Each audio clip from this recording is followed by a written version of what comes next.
Okay, so I want to go over a few things. So you got your thumbnails approved. I mean, you send me, if you didn't, you should.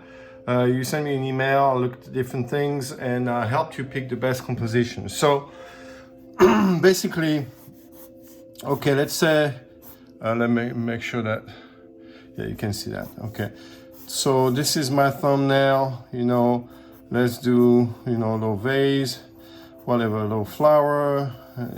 We are in April. I mean, it doesn't matter what it is, just to give you an example, okay? So this is my thumbnail, it's been approved.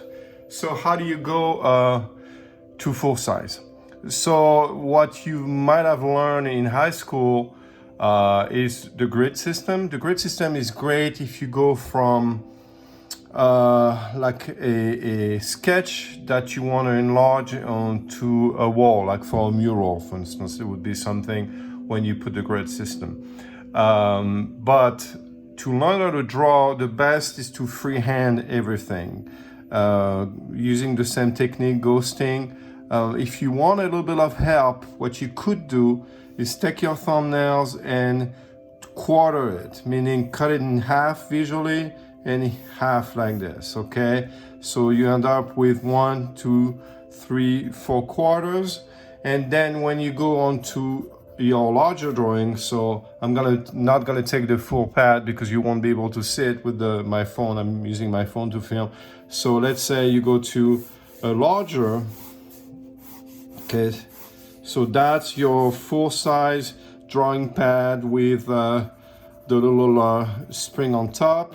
Okay, that's your full page. So you could do, it looks better if you actually do a 1-inch border. Okay, so just take your ruler, measure 1 inch all around.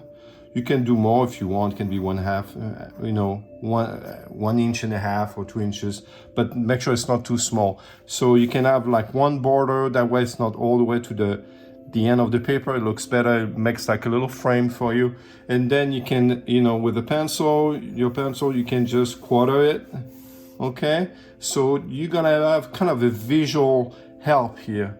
So when I blow that up, you're just gonna sketch it out, okay? You're gonna sketch it out, okay? I'm trying to sketch this out. Then I have a, jolly box, a little box, apple here, little box here, whatever whatever you guys put together, it doesn't matter, just an example. And your flyer here we go. So that helps me, I'm looking at, the negative space here and the positive space. Remember we talked about that, and I'm kind of comparing. And of course it doesn't have to be exact, and actually going from a small size to a larger size, you're gonna have to make some improvement. Every time you go from one stage to another one, you can improve in your drawing. But so if you do something like this, instead of doing without anything, you could do that as well. It's gonna help you kind of compare, if you compare this, to that, that's pretty accurate. If you compare this to that, I'm pretty much the way I should be here, okay? I modified that a little bit because I thought that was a little too empty, but I'm happy with that. So that's how you're gonna enlarge that. That's, again, you're gonna practice your drawing skills. That's what you want. And then you'll go about, creating your thick and thin, cross contour line. So this one, would be, since it goes this direction, you would have, cross contour like this. And then, you would have a light source. So if the lights, let's say, just an example, your light comes from here. So this one would be lit and this side would be darker. So I'm gonna make them thicker on that side. And then here it would be thinner since it's lit, okay? And that's the same principle everywhere. If you can manage to do something full size with your pencil, I would use 2B, 4B. If you can manage to do something really clean, I gave you an example. There's a PowerPoint where you have a bag, a hat, and it's student work, and it's really, really super clean, but she was pretty good. So if you can manage to do something clean like this with a pencil, just that can be your final. You don't have to ink over it. Otherwise, if you kind of, make mistakes and you want something cleaner, then you can use your marker and go on top of it. I also remember give you a choice between for the final. If you don't want to be doing that style, which is more current, the thick and thin line, you can always do cross hatching. So cross hatching is basically you start with hatching, which is doing little lines like this, and then if you cross over, every time you cross over, it's gonna get darker. And I give you a scale to work on the PDF. You'll see there's a scale of going from dark to light, and that's how you're gonna build your values. So it's a different technique. This technique is more, let's say, classic. It's been around for hundreds of years. This one, the cross contour thick and thin, is a more contemporary technique. So again, up to you.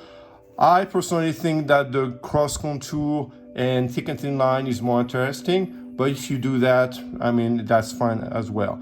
Now, when you do your cross contour, let's say, we take again the pear example, okay?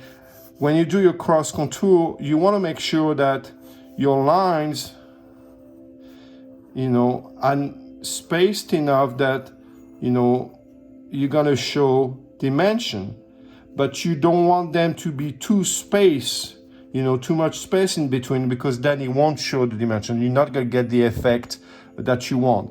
Now, if your cross contour lines are too close to each other, like I'm doing right now, when you go back to do your light source, if your light is here, and you get darker on that side, if you go and you make this side thicker, then you're gonna end up with a big blotch. They're gonna run into each other, and you end up with something like you see here is not very pretty.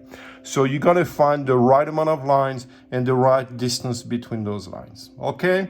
So again, if you haven't sent me your sketches and your reference, you should do it. That was clearly stated into not only the announcement, but the PDF and also the schedule. So you got to do that. And then on Wednesday, which is I'm doing that Tuesday, so which is tomorrow, you actually have to go full size, okay? And this is due by Friday, anytime during the day. The final is due by Friday. All right. That's it for now. I'll see you next time, or I'll talk to you. I can get used to the I see you, don't see you, but you understand what I'm saying. Bye-bye.